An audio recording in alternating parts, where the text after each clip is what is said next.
Guys इसके पहले video में हमने शब्द के बारे में पढ़ा था, तो आज भी शब्द के बारे में ही पढ़ेंगे। तो वीडियो शुरू करते हैं।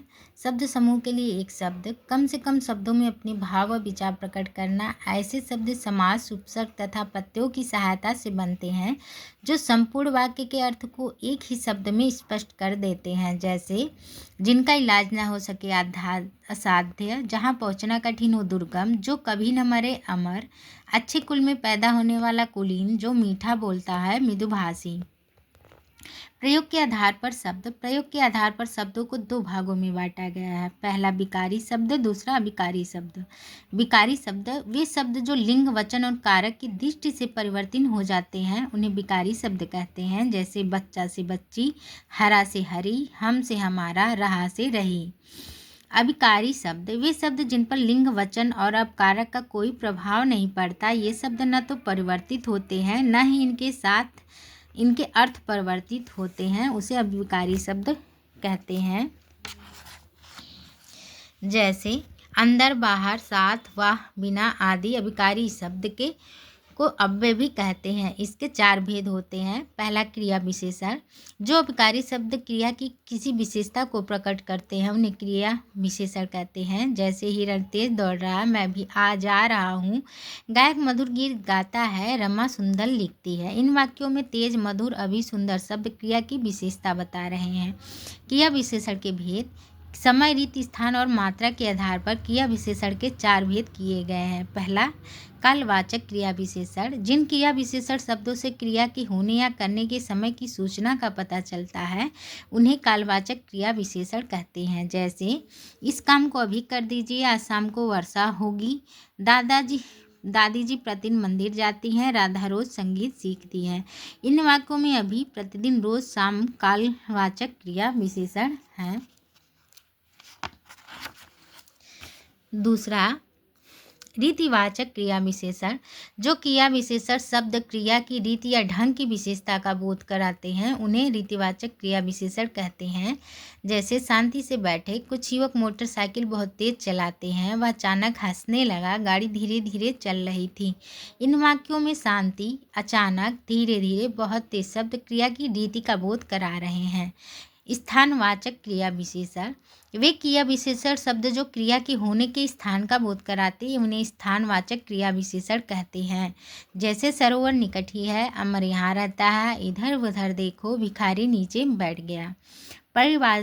परिणामवाचक क्रिया विशेषण, वे क्रिया विशेषण शब्द जो क्रिया के परिणाम यानी माप, तौल और मात्रा का बोध कराते हैं, उन्हें परिणामवाचक विशेषण कहते हैं। जैसे काम ज़्यादा, बातें कम, वह आज ज़्यादा खुश है, थोड़ा आराम कर लो, जितना चाहो उतना पाओ।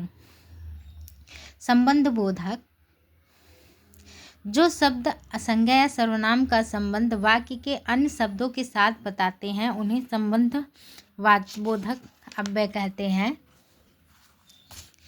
संबंध बोधक अव्यय के भेद, संबंध बोधक अव्यय के दो भेद हैं।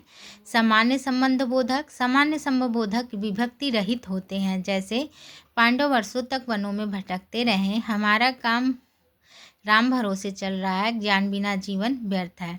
विभक्ति युक्त संबंध बोधक, इन वाक्यों के साथ विभक्ति चिन्ह होते हैं। जैसे मेरे घर के सामने एक मंदिर है, दरवाजे के बाहर कोई खड़ा है, रोहित ने पिता के सामने झूठ बोला। तीसरा है समुच्चय बोधक अव्यय, जो शब्द दो शब्दों, वाक्यों या वाक्यों को आपस में जोड़ने का काम करते हैं, उन्हें समुच्चय बोधक अव्यय कहते हैं। समुच्चय बोधक अव्यय के भेद, समुच्चय बोधक अव्यय के दो भेद हैं। समाधिकरण समुच्चय बोधक अव्यय, ये अव्यय दो स्वतंत्र वाक्यों या वाक्यांशों को आपस में जोड़ते हैं। जैसे हमें अपने देश की सभ्यता और संस्कृति पर गर्व है, आज वर्षा होगी या आंधी चलेगी। समानाधिकरण समुच्चय बोधक के चार भेद हैं। संयोजक में और, तथा के, अर्थात, एवं, जो कि आदि शब्दों का प्रयोग होता है। विकल्प बोधक में अथवा, अन्यथा या व आदि का प्रयोग होता है।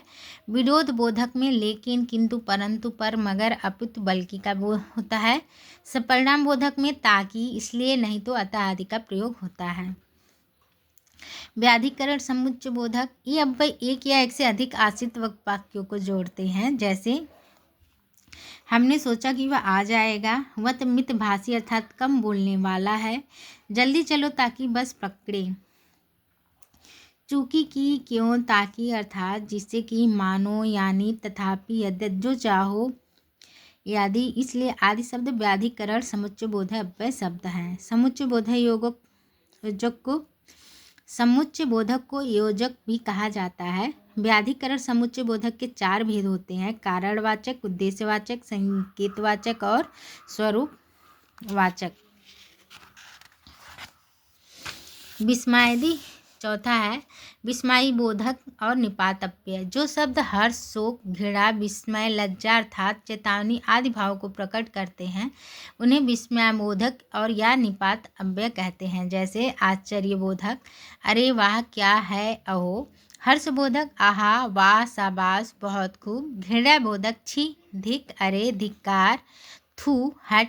स्वाविकार बोधक हाँ ठीक है बहुत अच्छा।